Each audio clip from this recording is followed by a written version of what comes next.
дар рӯзҳои таҷлил аз ҷашни Наврӯз дар партави ҳидоятҳои пешвои миллат муҳтарам Эмомалӣ Раҳмон ба бошандагони мактаб-интернатҳо таваҷҷӯҳ ва ғамхорӣ зоҳир гардида, бо пешниҳоди барномаҳои рангини фарҳангӣ дастурхони идона ороста шуд.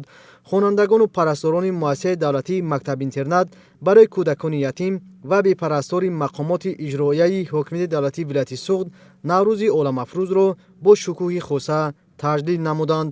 масъулини зимни табрикоти бошандагони мактаб-интернат аз таваҷҷӯҳ ва ғамхории рӯзафзуни ҳукумати мамлакат ба кӯдакони ятиму бепарастор ва аз оилаҳои ниёзманд ёдовар шуданд.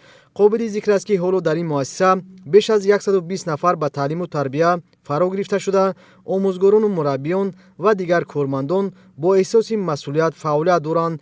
кӯдакону наврасон аз он шоданд, ки аз ғамхориҳои пайвастаи пешвои миллат муҳтарам Эмомалӣ Раҳмон бархурдоранд. солҳои охир дар мактаб-интернат барои кӯдакони ятим ва бепарастори мақомоти иҷроияи ҳокимияти давлатии вилояти Суғд барои таълимгирандагон шароити муносиби таълиму тарбия фароҳам гардид ва ин тадбир идома меёбад. Наврӯзи хуҷастапайро бошандагони мактаб-интернат бо рӯҳияи болида ва фараҳмандии зиёд таҷлил намуда, то дергоҳ дар канори ҳам суруру шодмонӣ намуданд.